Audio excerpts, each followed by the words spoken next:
And welcome to day 12 of Head and Neck Cancer Awareness Month. Today I'm going to go over getting diagnosed and the way you should do that and my personal story. Now, my symptoms was pain in my ear, I had a little swelling in my neck, and laryngitis. Eventually, though, it became kind of difficult to swallow water and breathe. So I went to the ER. And here's why that was a bad idea. With all those symptoms, they diagnosed me with bronchitis. I had no problem with my lungs. In fact, my lungs are great to this day. So it really made no sense that they diagnosed me for that. But honestly, it's an emergency room, and you shouldn't be going there for like minor stuff. Literally, if you have the sniffles, contact an urgent care, go to a doctor, see a free clinic. But don't go to the ER.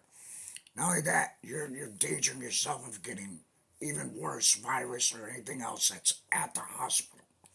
And their job is to get you in and out quickly, not to diagnose you. So, following that, I have no insurance, so I decided to go to a free clinic, which was the best idea I've ever had.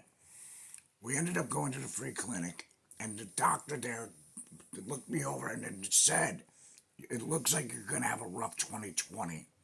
I would suggest seeing an oncologist." And that's when my journey started.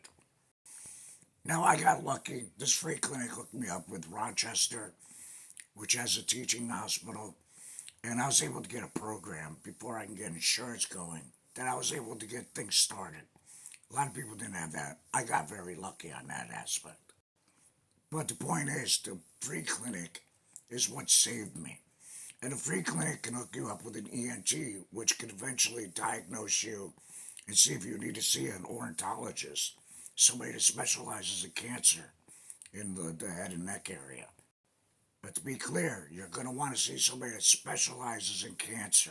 Okay, you don't want to just see like any rando. Okay, and if you don't have a team of doctors working on your case, always get a second and third opinion. Now, the day you're going to go in and get your answer, whether you do or don't have cancer, the best advice I can give you is take somebody with you. Okay, because no matter what they say, you're not really going to get the information in. You're too worried, your brain's going in other places, especially if you get a positive.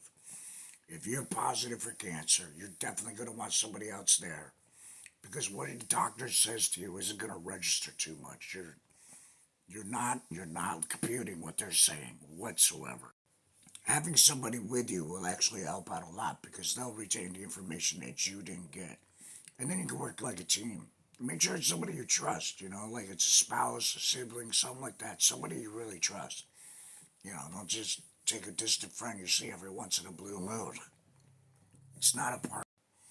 So the moral of the story is get your holes checked.